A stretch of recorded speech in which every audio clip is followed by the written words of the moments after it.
Welcome to rhythm of learning. ഇന്നത്തെ ക്ലാസ്സിൽ നമ്മൾ പഠിക്കാൻ പോകുന്നത് 2024 PSC, അതായത് നമ്മുടെ കൊല്ലം, വയനാട്, പാലക്കാട്, കാസർഗോഡ് എന്നീ ജില്ലകളിൽ നടത്തിയ ലാസ്റ്റ് ഗ്രേഡിന്റെ ക്വസ്റ്റ്യൻ പേപ്പറാണ്. 151/2024 എന്ന ക്വസ്റ്റ്യൻ പേപ്പർ കോഡിലുള്ള ക്വസ്റ്റ്യൻ പേപ്പറാണ് നമ്മൾ പഠിക്കണേ. അപ്പൊ നോക്കൂ, ഫസ്റ്റ് ക്വസ്റ്റ്യൻ ഏതാണ്? നമ്മുടെ നീരജ് ചോപ്ര 2024 പാരീസ് ഒളിമ്പിക്സിൽ മെഡൽ നേടിയ ഇനം ഏത് എന്നാണ് ചോദിക്കണേ. ഉത്തരം ജാവലിൻ ആണ്. കേരള ഹൈക്കോടതിയിലെ പുതിയ ചീഫ് ജസ്റ്റിസ് ആരാണ്? ജസ്റ്റിസ് സൗമൻ സെൻ ആണ്. ജസ്റ്റിസ് സൗമൻ സെൻ കേരള ഹൈക്കോടതിയിലെ പുതിയ ചീഫ് ജസ്റ്റിസ്. അടുത്തത് എവിടെയാണ് Annie Besant home rule movement ആരംഭിച്ചത്? Annie Besant home rule movement ആരംഭിച്ചത് മദ്രാസിലാണ്. 1913 തുടങ്ങിയ ഖദ്ദാർ മൂവ്മെന്റിന് നേതൃത്വം നൽകിയത് ആരാണ്? അപ്പൊ നമ്മൾ മനസ്സിലാക്കണം, ഖദ്ദാർ മൂവ്മെന്റ് ആരംഭിച്ചത് 1913 അതിന് നേതൃത്വം നൽകിയ ആളുടെ പേര് ലാലാ ഹർദയാൽ എന്നാണ്. എന്താണ്? ലാലാ ഹർദയാൽ ആണ്. അടുത്തത് അഞ്ചാമത്തെ ചോദ്യം എന്താ ചോദിച്ചേക്കണേ?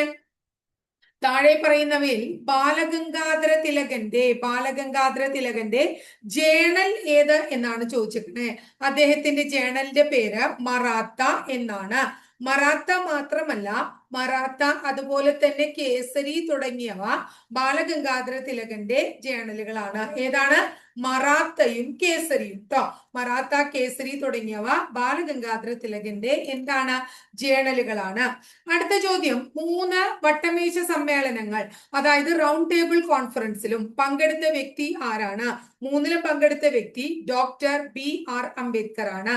അടുത്തതാ, ക്വിറ്റ് ഇന്ത്യ സമരകാലത്തെ ഇന്ത്യയിലെ വൈസ്രോയ് ആരായിരുന്നു? ക്വിറ്റ് ഇന്ത്യ സമരകാലത്തെ ഇന്ത്യയിലെ വൈസ്രോയ് ലിൻ ലിത്ഗോ പ്രഭു ആയിരുന്നു. ആരാണ്?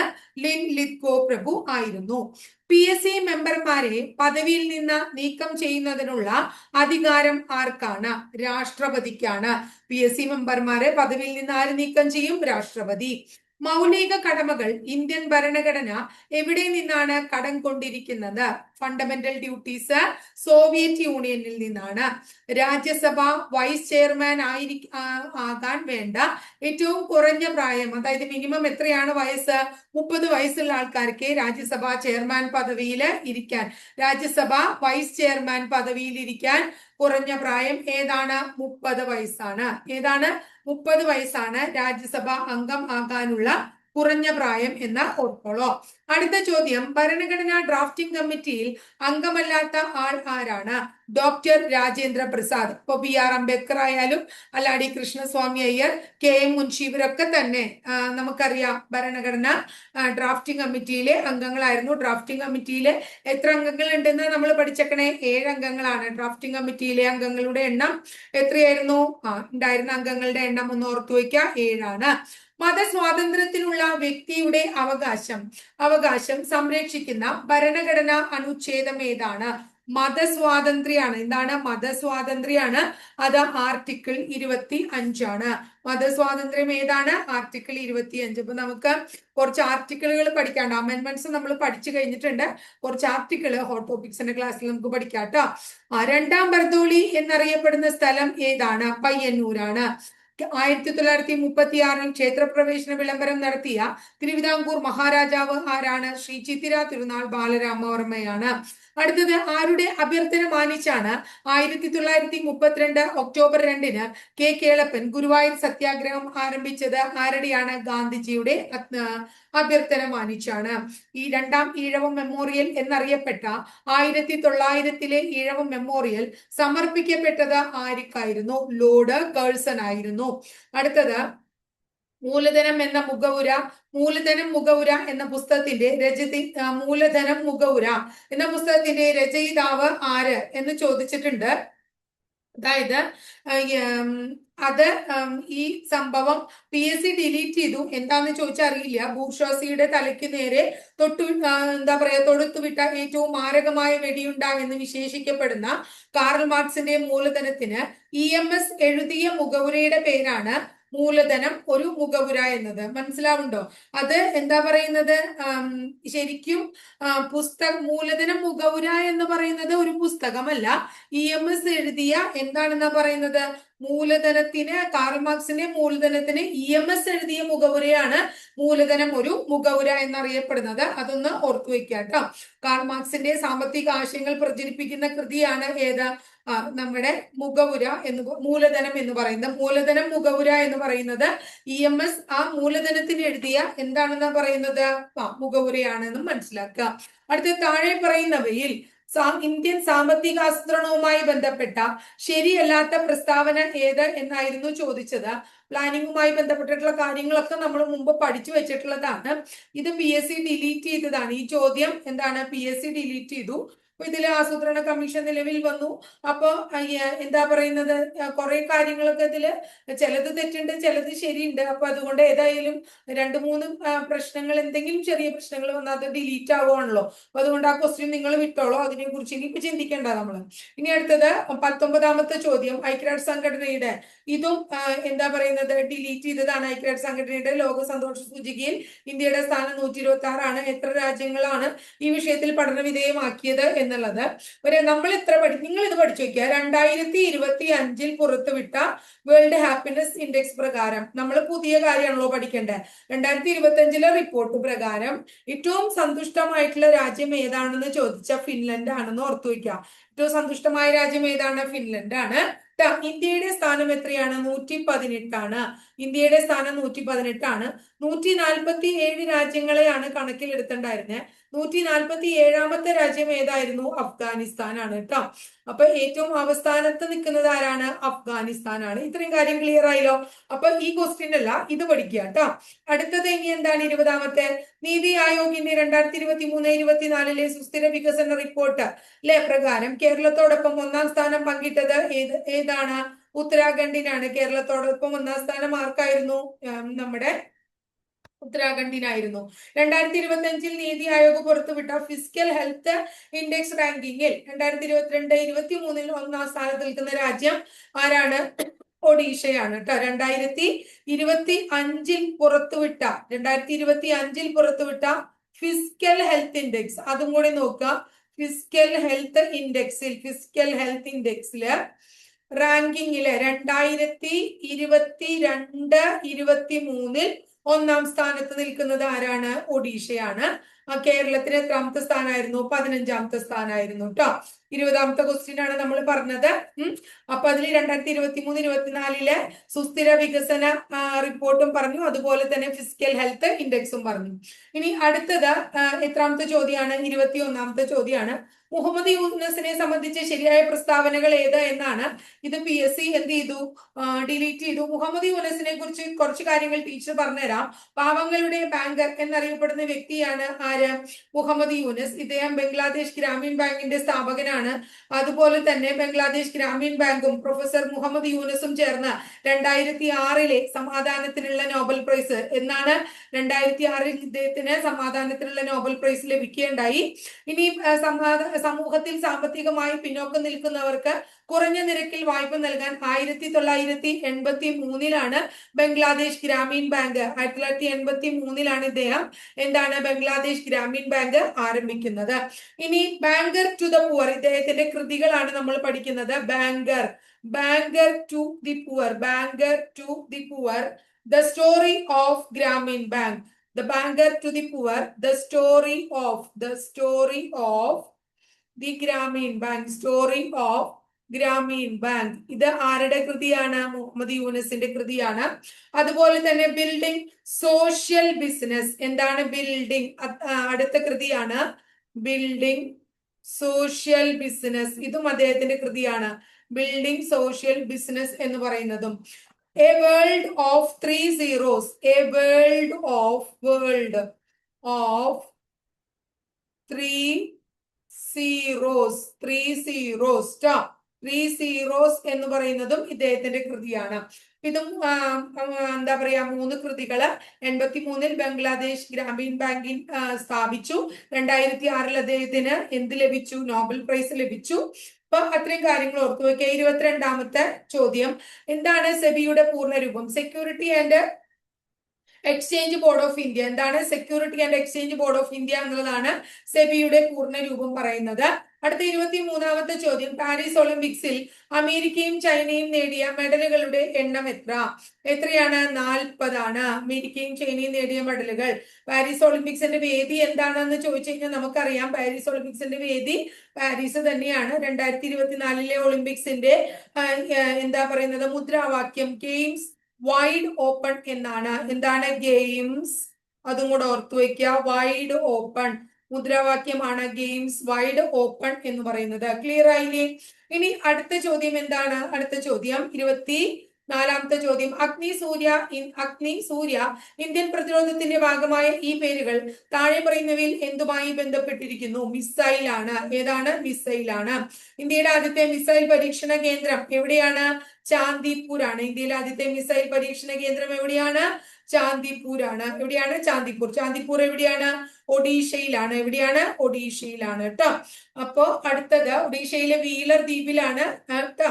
ആ വീലർ ദ്വീപിന് പുതിയൊരു പേര് നമ്മൾ നിശ്ചയിക്കേണ്ടായി. വീലർ ദ്വീപിന്റെ ഇപ്പോഴത്തെ പുതിയ പേര് അബ്ദുൾ കലാം ദ്വീപ് എന്നാണ്. എന്താണ്? അബ്ദുൾ കലാം ദ്വീപ് എന്നാണ് വീലർ ദ്വീപിന്റെ പുതിയ പേര്. ഇനി 25ാമത്തെ ചോദ്യം എന്താണ്? ഉപദ്വീപീയ പീഠഭൂമിയെ സംബന്ധിച്ച തെറ്റായ പ്രസ്താവന എന്ത്? ഉപദ്വീപീയ പീഠഭൂമിയുടെ സംബന്ധിച്ചത് ഇവയൊന്നും തെറ്റായ പ്രസ്താവനയല്ല. അപ്പൊ എന്താണ്? ഉയരം കൂടിയ ഭാഗമാണ് മഹാബലേശ്വർ. ഇതിന്റെ ഭാഗമാണ് ഡെക്കാൻ പീഠഭൂമി. വിന്ധ്യ, സത്പുര, ആരവല്ലി, പശ്ചിമഘട്ടം, പൂർവ്വഘട്ടം എന്നിവ ഇതിന്റെ ഭാഗമാണ്. ഇതൊക്കെ ശരിയായ പ്രസ്താവനകളാണ് എന്ന് മനസ്സിലാക്കാം. അടുത്തത് എത്രാമത്തെ ചോദ്യമാണ് ഇനി പഠിക്കാനുള്ളത്? നെക്സ്റ്റ് 26ാമത്തെ ചോദ്യമാണ് പറയുന്നത്. 26ാമത്തെ ചോദ്യത്തിൽ ഇന്ത്യയിലെ സംസ്ഥാനങ്ങളെ സംബന്ധിച്ച ശരിയല്ലാത്ത ജോഡി ഏത്? എന്താണ്? ഇന്ത്യയിലെ സംസ്ഥാനങ്ങളെ സംബന്ധിച്ച ശരിയല്ലാത്ത ജോഡി എന്ന് പറയുന്നത് ആന്ധ്രാപ്രദേശ്, ഹൈദരാബാദ് എന്നുള്ളതാണ്. ആന്ധ്രാപ്രദേശ് എന്താണ് തരേണ്ടത്? അമരാവതി അല്ലെ? ഉത്തരാഖണ്ഡ് ഡെറാഡൂൺ, ബീഹാർ പാറ്റ്ന, മിസോറാം ഐസ്വാൾ. 26 കഴിഞ്ഞാൽ അടുത്ത ചോദ്യം ഏതാണ്? 27ാമത്തെ ചോദ്യമാണ്. ഇന്ത്യയെ സംബന്ധിച്ച ശരിയായ പ്രസ്താവന ഏത് എന്നുള്ളതാണ്. ലോകരാജ്യങ്ങളിൽ വലിപ്പത്തിൽ ഇന്ത്യയുടെ സ്ഥാനം 7ആണ്. അപ്പൊ ശരിയായ പ്രസ്താവനയാണ് അത്. അടുത്തത്, ഇന്ത്യയിൽ 29 സംസ്ഥാനങ്ങളും 6 കേന്ദ്രഭരണ പ്രദേശങ്ങളും ഉണ്ട്. ഇന്ത്യയിൽ 28 സംസ്ഥാനങ്ങളും 6 കേന്ദ്രഭരണ പ്രദേശങ്ങളുമാണ്.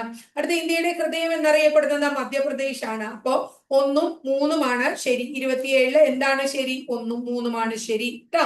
ഇനി 28ാമത്തെ ചോദ്യം, ഉത്തരപർവ്വത മേഖലയെ സംബന്ധിച്ച തെറ്റായ പ്രസ്താവന ഏത് എന്നുള്ളതാണ്. അതില് എന്താണ് തെറ്റായ പ്രസ്താവന? എവറസ്റ്റ് പോലുള്ള വമ്പൻ പർവ്വതങ്ങൾ സ്ഥിതി ചെയ്യുന്നത് സിവാലിക്കിലാണ്. ഹിമാദ്രി, ഹിമാചൽ, സിവാലിക് അല്ലെ. ഡൂണുകള്, താഴ്വരകള് അങ്ങനെയൊക്കെ നമ്മൾ പഠിച്ചു. അപ്പൊ അത് തെറ്റാണെന്ന് നമുക്ക് ക്ലിയർ ആയില്ല.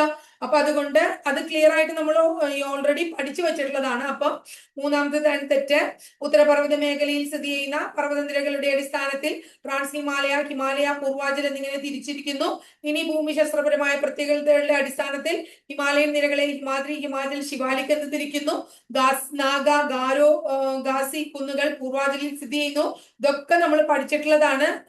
ടീച്ചർ ഹോട്ട് ടോപ്പിക്സിൽ ക്ലാസ് എടുത്ത് തന്നിട്ടുള്ളതാണ്. പാകിസ്ഥാനുമായി അതിർത്തി പങ്കിടുന്ന ഇന്ത്യൻ സംസ്ഥാനങ്ങളിൽ ഉൾപ്പെടാത്തത് ഏതാണ്? ഹരിയാന പാകിസ്ഥാനുമായി അതിർത്തി പങ്കിടുന്ന ഇന്ത്യൻ സംസ്ഥാനത്തിൽ ഉൾപ്പെടുന്നില്ല. അടുത്ത ചോദ്യം 30ാമത്തെ ചോദ്യം. എന്താണ് 30ാമത്തെ ചോദ്യമായിട്ട് ചോദിച്ചേക്കണേ? കേരളത്തിലെ തദ്ദേശ സ്വയംഭരണ സ്ഥാപനങ്ങളെ സംബന്ധിച്ച് തെറ്റായ പ്രസ്താവന ഏത്?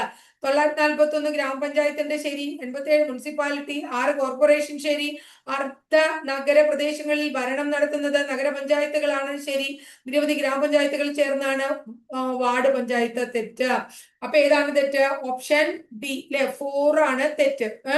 ഇനി അടുത്ത ചോദ്യം 31, കേരളത്തിൽ സമുദ്രതീരം സംബന്ധിച്ച പ്രസ്താവനകളിൽ ശരിയായത് ഏത്? കടൽ തീരം 590 കിലോമീറ്റർ ഉണ്ട്. നിലവിൽ സംസ്ഥാനത്ത് 222 കടലോര മത്സ്യഗ്രാമങ്ങളുണ്ട്. മത്സ്യമേഖലകളുടെ ഉന്നമനത്തിനായി പ്രവർത്തിക്കുന്ന ഒരു ഏജൻസിയാണ് കേരള ജലകൃഷി വികസന ഏജൻസി അഥവാ അഡാക്ക്. അപ്പൊ ഇത് എല്ലാം ശരിയാണ് എന്നുള്ളതാണ് കേട്ടോ. ഇനി അടുത്ത കേരളത്തിന്റെ കടൽ തീരം എന്ന് പറയുന്നത് നമ്മളിപ്പോ ഞാൻ കഴിഞ്ഞ ക്ലാസ്സിൽ പറഞ്ഞത് 590 എന്ന് പറഞ്ഞിട്ടുണ്ടായിരുന്നു. ചിലപ്പോ 580 എന്ന് കാണാം. അത് കണ്ടാലും ശരിയാണ്. മിക്കപ്പോഴും PSC എന്താണ് ഉത്തരം കൊടുക്കുന്നത് 590 കിലോമീറ്റർ തന്നെയാണ് കേട്ടോ. ഇനി അടുത്തത് 32. കേരളത്തിലെ വന്യജീവികളുടെയും വന്യജീവി സങ്കേതങ്ങളും ദേശീയോദ്യാനങ്ങളെയും സംബന്ധിച്ച വിവരങ്ങളാണ് ചുവടെ തന്നിരിക്കുന്നത്. ഇവയിൽ ശരിയായ ജോഡി ഏത് എന്നാണ് ചോദിക്കുന്നത്. മതികെട്ടാൻചോല വയനാട്, തെറ്റ്. മതികെട്ടാൻചോല ഇടുക്കിയാണ്. പാമ്പാടുംചോല ഇടുക്കി, ശരി. ആറളം കണ്ണൂരാണ്, ശരി. അടുത്ത കരിമ്പുഴ, തെറ്റ്, കൊല്ലം. അപ്പൊ അത്രയും കാര്യം ക്ലിയർ ആയില്ലേ? അപ്പൊ ഏതാണ് ഇവിടെ എന്താ പറയുന്നത്? കരിമ്പുഴ. കേരളത്തിൽ 7ാമതായി പരിഗണിച്ചിരിക്കുന്നത് ഏതിനെയാണ്? നമ്മുടെ ദേശീയോദ്യാനായിട്ട് പരിഗണിച്ചിരിക്കുന്നതാണ് കരിമ്പുഴയെ, പാലക്കാട്. പക്ഷെ കേരളത്തിൽ PSC പറയുന്നത് എത്ര ദേശീയോദ്യാനങ്ങളാണ് കേരളത്തില്?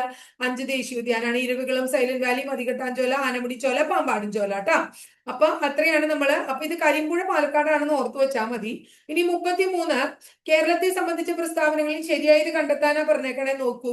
മുഴുവൻ ഗ്രാമങ്ങളും ബാങ്കിംഗ് സേവനം ലഭ്യമാക്കി ഇന്ത്യയിലെ ആദ്യത്തെ സംസ്ഥാനം, ശരിയാണല്ലോ. കായിക വിദ്യാഭ്യാസം പാഠ്യപദ്ധതിയിൽ ഉൾപ്പെടുത്തിയ ആദ്യ സംസ്ഥാനം, ശരിയാണ്. ജനസാന്ദ്രത കൂടിയ ജില്ല മലപ്പുറം, തെറ്റാണ്. ജനസംഖ്യയല്ലേ അവിടെ കൂടുതൽ. അപ്പൊ 1, 2 ശരിയാണ്. ഇനി അടുത്ത 34ാമത്തെ ചോദ്യം. കേരളത്തിലെ വിവിധ വൈദ്യുത പദ്ധതികളെ സംബന്ധിച്ച പ്രസ്താവനകളിൽ ശരിയല്ലാത്തത് ഏത്? കേരളത്തിലെ കേരളത്തിൽ ജലവൈദ്യുത പദ്ധതികളാണ് കൂടുതലുള്ളത്, ശരിയാണ്. കേരളത്തിലെ വിവിധ വൈദ്യുത സ്രോതസ്സുകളാണ് താപവൈദ്യുതി, ജലവൈദ്യുതി, കാറ്റ്, സൗരവൈദ്യുതി, അതും ശരിയാണ്. തിരമാലിൻ വൈദ്യുതി ഉൽപ്പാദിപ്പിക്കുന്ന കേരളത്തിലെ പദ്ധതിയാണ് നീണ്ടകര, അല്ല. അതേതാണ്? വിഴിഞ്ഞം. അപ്പൊ അത് തെറ്റാണ് അല്ലെ? പൂർണ്ണമായും വൈദ്യുതീകരിച്ച സംസ്ഥാനം എന്നറിയപ്പെടുന്ന സംസ്ഥാനം കേരളമാണ്, ശരിയാണ്. അപ്പൊ 3 മാത്രം മക്കളെ തെറ്റുള്ളൂ, ബാക്കിയൊക്കെ ശരിയാണ്. ഈ 35. കേരളത്തിലെ ജലാശയങ്ങളെ സംബന്ധിച്ച പ്രസ്താവനകളിൽ ഏതാണെന്ന് അതില് ശരിയായത് ഏതാണെന്ന് കണ്ടെത്താനാ പറയണത്. 35. അഷ്ടമുടി കായൽ കേരളത്തിലെ കായലുകളിലേക്കുള്ള കവാടം എന്നറിയപ്പെടുന്നു, ശരി. ഏറ്റവും വലിയ ശുദ്ധജല തടാകമാണ് ശാസ്താംകോട്ട, ശരി. വേമ്പനാട്ട് കായൽ ആലപ്പുഴ, കോട്ടയം, എറണാകുളം ജില്ലകളിലായി വ്യാപിച്ചു കിടക്കുന്നു, ശരി. അപ്പൊ 35 എല്ലാം ശരിയാണ് എന്നുള്ളതാണ് ഉത്തരം കൊടുക്കേണ്ടത്. 36. കേരളത്തിലെ നദികളെ സംബന്ധിച്ചത് ശരിയായത് ഏത് എന്നാണ്? പമ്പ കിഴക്കോട്ട്, പാമ്പാറ പടിഞ്ഞാറോട്ട്, കുന്തിപ്പുഴ പടിഞ്ഞാറോട്ട്, പെരിയാറ് കിഴക്കോട്ട്, അങ്ങനെയാണ് കൊടുത്തിരിക്കുന്നത്. അപ്പൊ ഏതാണ്? കുന്തിപ്പുഴ പടിഞ്ഞാറോട്ട്. ഇത് മാത്രമാണ് ശരി ട്ടാ. ഏതാണ് ശരിയായത്? 36 ശരിയായത് ഏതാണ്? സി, 3ാമത്തെ മാത്രമാണ് ശരി. സമുദ്രനിരപ്പിൽ നിന്നും ഉള്ള ഉയരത്തെ അടിസ്ഥാനമാക്കി കേരളത്തിലെ ഭൂപ്രകൃതിയിൽ ഉൾപ്പെടുന്നത് ഏതെല്ലാം എന്നാണ് ചോദ്യം. എന്താണ്?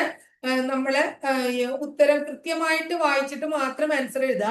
സമുദ്രനിരപ്പിൽ നിന്നുള്ള ഉയരത്തെ അടിസ്ഥാനമാക്കി കേരളത്തിന്റെ ഭൂപ്രകൃതിയിൽ ഉൾപ്പെടുന്നത്, അതായത് മലനാട്, ഇടനാട്, തീരപ്രദേശം, അല്ലാണ്ട് സമതല പ്രദേശം ഇതിൽ പെടില്ല കേട്ടോ.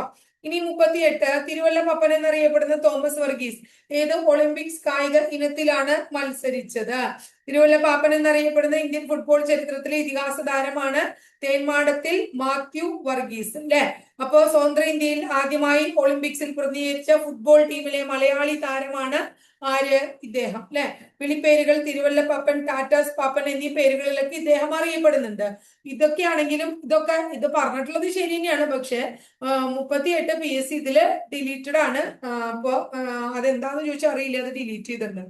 കേരളത്തിൽ തെക്ക് പടിഞ്ഞാറൻ മൺസൂണിനെ സംബന്ധിച്ച പ്രസ്താവനകളിൽ ശരിയായത് ഏതെല്ലാം? ജൂൺ മുതൽ സെപ്റ്റംബർ വരെയാണ് മഴ ലഭിക്കുന്നതാണ്. ഇടവപ്പാതി എന്നറിയപ്പെടുന്നു, അല്ലെ? തുലാവർഷമല്ല. അപ്പൊ 1, 2 ശരിയായത് എന്ന് നമുക്ക് കൊടുക്കാം. 39. ഇതൊക്കെ പഠിച്ചിട്ടുള്ളതാ. അതുകൊണ്ട് ഞാനിപ്പോ അതിനെ കുറിച്ച് ഡീറ്റെയിൽഡ് ആയിട്ട് നിങ്ങളോട് പറയില്ല, കാരണം ഇതൊക്കെ നിങ്ങൾക്ക് അറിയുന്ന കാര്യങ്ങളാണ്. നിലവിൽ കേരളത്തിലെ ഏറ്റവും വലിയ ജില്ല ഏതാ മക്കളെ? ഇടുക്കി ജില്ലയാണ്, അല്ലെ? വരയാടിലെ നീലഗിരി താറിനെ സംരക്ഷിക്കാൻ പ്രോജക്ട് നീലഗിരി താർ പദ്ധതി ആരംഭിച്ചത് ആരാന്നറിയോ? തമിഴ്നാടാണ്. തമിഴ്നാടിന്റെ പക്ഷിയൊക്കെയാണ്, ഒഫീഷ്യൽ ബേർഡൊക്കെയാണ് നീലഗിരി താർ എന്ന് പറയുന്നത്. നമുക്കറിയാം, നമ്മളിവിടെ ഇരവികുളത്താണ് അതിനെ സംരക്ഷിക്കണം, അല്ലെ? ഇനി അടുത്തത്, കേരളത്തിൽ സ്കൂൾ ബസ്സുകൾ ട്രാക്ക് ചെയ്യാൻ രക്ഷിതാക്കൾക്ക് മോട്ടോർ വാഹന വകുപ്പ് ആരംഭിച്ച മൊബൈൽ ആപ്പാണ് വിദ്യാവാഹൻ എന്ന് പറയുന്ന ആപ്പ്. അടുത്ത 43ാമത്തെ ചോദ്യം. എല്ലാ ആദിവാസികൾക്കും അടിസ്ഥാന രേഖകൾ നൽകുന്ന ഇന്ത്യയിലെ ആദ്യത്തെ ജില്ലയായി മാറിയത് ഏതാണ്? വയനാട് ജില്ല. തിരുക്കൊച്ചി സംയോജനം നടന്നത് എന്നാണ് തിരുക്കൊച്ചി സംയോജനം നടന്നത്? 1949 ജൂൺ 1 എന്ത് നടന്നത്? തിരു-കൊച്ചി സംയോജനം നടന്നത്. യുനെസ്കോ ലോക പൈതൃക പട്ടികയിൽ ഉൾപ്പെടുത്തിയ രണ്ടാമത്തെ കേരളീയ കലാരൂപത്തിന്റെ പേര് എന്താണ്? എന്താണ് രണ്ടാമത്തെ കേരളത്തിലെ കലാരൂപം? മുടിയേറ്റ് എന്നതാണ്. അടുത്ത നിബന്ധമാല. നമ്മൾ ഇതിനു മുമ്പും ഈ ക്വസ്റ്റ്യൻ പഠിച്ചിട്ടുണ്ട്. വിഷ്ണു കൃഷ്ണ ചിപ്ലുങ്കർ ആണ് നിബന്ധമാല എന്ന കൃതി രചിച്ചത്. അർജുന അവാർഡ് നേടിയ ആദ്യ മലയാളി ആരാണ്? സി ബാലകൃഷ്ണനാണ് അർജുന അവാർഡ് നേടിയ ആദ്യ മലയാളി. ഇന്ത്യൻ ഗവൺമെന്റിന് കീഴിൽ വരുന്ന ISROയുടെ പുതിയ വാണിജ്യ വിഭാഗം ഏതാണ്? ന്യൂ സ്പേസ് ഇന്ത്യ ലിമിറ്റഡ് എന്നുള്ളതാണ്. ഏതാണ്? ന്യൂ സ്പേസ് ഇന്ത്യ ലിമിറ്റഡ് എന്നുള്ളതാണ്. അടുത്ത 49 2023 IPL ചരിത്രത്തിലെ ആദ്യത്തെ ഇമ്പാക്ട് പ്ലെയർ ആയത് ആരാണ്? തുഷാർ ദേശ്പാണ്ഡെ ആണ്. ഇനി 50-ാമത്തെ ചോദ്യം. ജ്ഞാനപീഠ പുരസ്കാരം 2023 നേടിയത് വി മധുസൂദനൻ നായരാണ്. വി മധുസൂദനൻ നായർ. നമുക്ക് എന്ത് പഠിക്കണം? 2024 രാധാകൃഷ്ണൻ കാക്കശ്ശേരി. രാധാകൃഷ്ണൻ കാക്കശ്ശേരി 2024 ട്ടാ. ഇനി അപ്പൊ 25 കൂടി പഠിച്ചു വെച്ചേ. 25 ആര് നേടി? KP ശങ്കരൻ. KP ശങ്കരൻ. ഇത്രയും പഠിച്ചു വെക്കാം ട്ടാ. ക്ലിയർ ആയില്ലേ? ഇനി 51-ാമത്തെ ചോദ്യം ഏതാണ്? ചന്ദ്രയാൻ 3 വിക്ഷേപിച്ചത് എന്നാണ്? 2023 ജൂലൈ 14 എന്ത് വിക്ഷേപിച്ചത്? ചന്ദ്രയാൻ 3 വിക്ഷേപിച്ചത്. 52 മലപ്പുറം താനൂർ ബോട്ട് അപകടത്തെ കുറിച്ച് അന്വേഷിച്ച ജുഡീഷ്യൽ കമ്മീഷൻ ഏതാണ്? VK മോഹൻ കമ്മീഷൻ ആണ്. VK Mohan commission. 53-ാമത്തെ ചോദ്യം. താഴെ പറയുന്നവയിൽ അസ്ഥികളുടെ ആരോഗ്യത്തിന് അത്യാവശ്യം വേണ്ട വൈറ്റമിൻ ഏതാണ്? വൈറ്റമിൻ D ആണ്. 54 വന്യജീവികളോടൊപ്പം ചരിത്ര സ്മാരകങ്ങളെയും പ്രകൃതി വിഭവങ്ങളെയും ഭൗമ സവിശേഷതകളും സംരക്ഷിക്കുന്നതിനായി പ്രഖ്യാപിക്കപ്പെട്ട വനമേഖലകൾക്ക് വിളിക്കുന്ന പേര് എന്താണ്? നാഷണൽ പാർക്കുകൾ എന്നാണ്. 55 താഴെ പറയുന്നവയിൽ കാർഷിക വിളയിൽ നിന്നാണ്? ഏത് കാർഷിക വിളയിൽ പെടുന്നതാണ്? വെള്ളായണി ഹ്രസ്വ. വെള്ളായണി ഹ്രസ്വ കിഴങ്ങ് വർഗത്തിൽ പെടുന്നതാണ്. വിസർജ്യ വസ്തുക്കളുടെ സാന്നിധ്യം മൂലം മലിനമാക്കപ്പെട്ട കുടിവെള്ളം ഉപയോഗിക്കുന്നതിലൂടെ ഉണ്ടാകുന്ന രോഗത്തിന്റെ പേര് എന്താണ്? ഡയേറിയ എന്നാണ്. എന്താണ്? ഡയേറിയ ട്ടോ. അടുത്ത ചോദ്യം. മനുഷ്യ രക്തപര്യന വ്യവസ്ഥയുമായി ബന്ധപ്പെട്ട പ്രസ്താവനകൾ പരിശോധിച്ച് ചുവടെ നൽകിയിരിക്കുന്നവയിൽ നിന്നും ശരി ഉത്തരം കണ്ടെത്തുക. എന്താണ്? നോക്കാം. എല്ലാ ധമനികളും ശുദ്ധരക്തം വഹിക്കുന്നു. എല്ലാ സിരകളും അശുദ്ധ രക്തം വഹിക്കുന്നു. കൊറോണറി ധമനി അശുദ്ധ രക്തം വഹിക്കുന്നു. ശ്വാസകോശ ധമനി അശുദ്ധ രക്തം വഹിക്കുന്നു. ഇതിൽ ഏതാണ് ശരി? പ്രസ്താവന 4 ആണ് ശരി. ശ്വാസകോശ ധമനി അശുദ്ധ രക്തം വഹിക്കുന്നു. ഏതാണ് അപ്പോ? ഓപ്ഷൻ സി ആണ് ശരി അല്ലെ? ഓപ്ഷൻ സി ആണ് ശരി ട്ടോ. 58 കേംബ്രിഡ്ജ് യൂണിവേഴ്സിറ്റിയിലെ ഗവേഷകർ കൃത്രിമ രീതിയിൽ സൃഷ്ടിച്ചെടുത്ത ബാക്ടീരിയയുടെ പേര് എന്താണ്? ഈ കോളി ബാക്ടീരിയ. അടുത്തത് 59 കമ്പ്യൂട്ടറുകളെ ചിന്തകൾ കൊണ്ട് നിയന്ത്രിക്കുന്നതിനായി മനുഷ്യ മസ്തിഷ്കത്തിൽ വയർലെസ് ചിപ്പ് സ്ഥാപിച്ച് പരീക്ഷണം നടത്തുന്ന ഇലോൺ മസ്കിന്റെ കമ്പനിയുടെ പേര് ന്യൂറാലിങ്ക്. ഏതാണ്? ന്യൂറാലിങ്ക് കോർപ്പറേഷൻ എന്നാണ്. 60-ാമത്തെ ചോദ്യം. ആറ്റത്തിലെ ഏത് കണത്തിന്റെ സാന്നിധ്യമാണ് JJ തോംസൺ കണ്ടെത്തിയത്? ഇലക്ട്രോണിന്റെ സാന്നിധ്യം. തന്നിരിക്കുന്നവയിൽ ക്രിസ്റ്റൽ ആകൃതിയിൽ അല്ലാത്ത കാർബണിന്റെ രൂപം ഏതാണ്? കൽക്കരിയാണ്. ഏതാണ്? കൽക്കരി. അപ്പൊ വജ്രം, ഗ്രാഫൈറ്റ്, ഫുള്ളറിൻ എന്നിവയ്ക്ക് ക്രിസ്റ്റൽ ആകൃതിയാണ്. ഇനി 62-ാമത്തെ ചോദ്യം. ഒരു ലോഹധാതുവിനെ അയിരായി പരിഗണിക്കുന്നതിന് അതിനുണ്ടായിരിക്കേണ്ട സവിശേഷതകളെ കുറിച്ച് കൊടുത്തിട്ടുള്ള പ്രസ്താവനയിൽ ശരിയായ പ്രസ്താവന അല്ലെങ്കിൽ പ്രസ്താവനകൾ ഏതാണ്? ലോഹത്തിന്റെ അംശം കൂടുതൽ ഉണ്ടായിരിക്കണം. ശരിയാണ്. എളുപ്പത്തിലും ചെലവ് കുറഞ്ഞ രീതിയിലും ലോഹം വേർതിരിച്ചെടുക്കുന്നതായിരിക്കണം. ഇത് രണ്ടാണ് ശരി. എല്ലാ ധാതുക്കളും അയിരുകളാണ് എന്നുള്ളത് തെറ്റാണ്. 63 ജനറേറ്ററിൽ നടക്കുന്നത് എന്താണ്? യാന്ത്രികോർജം വൈദ്യുതോർജമായി മാറുന്ന പ്രവർത്തനമാണ്. 64 ശ്രവണബോധം ഉളവാക്കാൻ കഴിയുന്ന ഊർജ്ജരൂപമാണല്ലോ ശബ്ദം. ശബ്ദത്തെ സംബന്ധിച്ച പ്രസ്താവനയിൽ ശരിയായ പ്രസ്താവന ഏത് എന്നുള്ളതാണ് പറയേണ്ടത്. ശബ്ദത്തെ സംബന്ധിച്ചതിൽ ഏതാണ് ശരിയായത്? വസ്തുക്കളുടെ കമ്പനം മൂലം, ഭൗതിക വസ്തുക്കളുടെ കമ്പനം മൂലം ശബ്ദം ഉണ്ടാകുന്നു. നമ്മൾ പഠിച്ചു. ശബ്ദത്തിന് സഞ്ചരിക്കാൻ എന്താവശ്യമാണ്? മാധ്യമം ആവശ്യമാണ്. 20 ഹെർട്സിനും 20,000 ഹെർട്സ് വരെയല്ലേ ശ്രവണപരിധി. അപ്പൊ ഇത് തെറ്റാണ്. ഇതൊക്കെ നമ്മൾ പഠിച്ച കാര്യങ്ങളാട്ടോ. അടുത്ത ചോദ്യം എന്താണ്? 65 കേരള ഗവൺമെന്റിന്റെ ഡ്രൈവിംഗ് ലൈസൻസ് സേവനങ്ങൾക്ക് വേണ്ടിയുള്ള സോഫ്റ്റ്വെയറിന്റെ പേര് എന്താണ്? സാരഥി എന്നാണ്. 65B സാരഥി. 66-ാമത്തെ ചോദ്യം. ഏത് മേഖലയിലുള്ളവർക്കാണ് രാഷ്ട്രീയ വിജ്ഞാൻ പുരസ്കാരം നൽകുന്നത്? ശാസ്ത്രജ്ഞന്മാർക്കാണ് രാഷ്ട്രീയ വിജ്ഞാൻ പുരസ്കാരം നൽകുന്നത്. 67 കേരള സാമൂഹിക സുരക്ഷാ മിഷൻ കോർപ്പറേഷനുകളിലും മുനിസിപ്പാലിറ്റികളിലും താമസിക്കുന്ന 65 വയസ്സിന് മുകളിൽ പ്രായമുള്ള വയോജനങ്ങൾക്ക് നൽകുന്ന ആരോഗ്യ സാമൂഹിക പരിരക്ഷയ്ക്ക് വിളിക്കുന്ന പേര് വയോമിത്രം പദ്ധതി എന്നാണ്. 68ാമത്തെ ചോദ്യം, താഴെ പറയുന്നവയിൽ വൈറസ് മൂലമുണ്ടാകുന്ന രോഗബാധ ഏതാണ്? ചിക്കൻ പോക്സ് ആണ്. ജീവകം B12 അപര്യാപ്തം മൂലമുണ്ടാകുന്ന രോഗം ഏതാണ്? പെർനീഷ്യസ് അനീമിയാണ്. അടുത്തത്, പ്രഥമ ശുശ്രൂഷയുടെ ലക്ഷണങ്ങൾ. ലക്ഷ്യങ്ങൾ.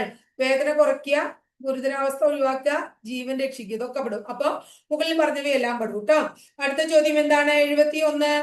ജീവിതശൈലി രോഗങ്ങൾ ഉണ്ടാക്കുന്ന പ്രധാന കാരണങ്ങൾ താഴെ പറയുന്ന ജീവിതശൈലി രോഗങ്ങൾ ഉണ്ടാകാനുള്ള പ്രധാന കാരണം താഴെ പറയുന്നവയിൽ ഏതാണ്? ജീവിതശൈലി രോഗത്തിന് ഓപ്ഷൻ സി ആട്ടോ മക്കളെ, അനാരോഗ്യകരമായ ഭക്ഷണം. അടുത്ത 72ാമത്തെ ചോദ്യം നോക്കിയേ. മാംസത്തിന്റെ കുറവ് മൂലം എന്താ ഉണ്ടാവുക പഠിച്ചേക്കണേ നമ്മള്? ക്വാഷിയോർക്കർ. മാംസത്തിന്റെ കുറവ് കേട്ടാ എന്തിനു കാരണമാകുന്നു? ക്വാഷിയോർക്കർ. ബോഡി ബിൽഡേഴ്സ് എന്നൊക്കെ അറിയപ്പെടുന്ന മാംസ്യമാണ് നമ്മൾ പഠിച്ചിട്ടുണ്ട്. ശരീരകലകളുടെ നിർമ്മാണത്തിനും വളർച്ചയ്ക്കും അത്യാവശ്യമായ പോഷക ഘടകം എന്ന് ചോദിച്ചാൽ മാംസ്യമാണ്. നമുക്ക് എന്താ പറയുന്നത്? മാംസ്യത്തിന്റെ മെയിൻ ആയിട്ടുള്ള ഉറവിടം മുട്ട, പാല്, പയറുവർഗ്ഗങ്ങൾ, മത്സ്യം, മാംസം, ഇതൊക്കെയാണ് കേട്ടോ. അടുത്ത ചോദ്യം ഏതാ? 73. COVID-19 കാരണമായ രോഗാണുക്കൾ ഏത് വർഗത്തിലെ പഠനേ? അതെല്ലാവർക്കും അറിയില്ലേ? കോവിഡ്, കൊറോണ വൈറസ് എന്നല്ലേ നമ്മൾ പഠിച്ചേക്കണേ അല്ലെ? മാരകമായ അസുഖങ്ങൾക്ക് മാരകമായ അസുഖങ്ങൾ കാരണം ദുരിതം അനുഭവിക്കുന്ന 18 വയസ്സിൽ താഴെ പ്രായമുള്ള കുട്ടികൾക്ക് സൗജന്യ ചികിത്സ നൽകുന്ന കേരള സർക്കാരിന്റെ പദ്ധതി ഏതാണ്? മാരകമായ അസുഖങ്ങളുള്ള കുട്ടികൾക്ക് അല്ലെ, അല്ലെങ്കിൽ അങ്ങനെ ദുരിതം അനുഭവിക്കുന്ന കുട്ടികൾക്ക്, അത് തന്നെ 18 വയസ്സിൽ താഴെയുള്ള കുട്ടികൾക്ക് കേരള സർക്കാർ കൊണ്ടുവന്ന പദ്ധതിയുടെ പേരെന്താ? താലോലം പദ്ധതി എന്നാണ്. താലോലം. വില്ലൻ ചുമയ്ക്ക് എന്താണ് കാരണമായത്? Bordetella pertussis. വില്ലൻ ചുമയ്ക്ക് കാരണമായിട്ടുള്ള രോഗകാരി ബോർഡെറ്റെല്ല പെർട്ടുസിസ്. അടുത്ത 76. ചിക്കൻ ബോക്സിന്റെ പ്രതിരോധത്തിനുള്ള വാക്സിൻ.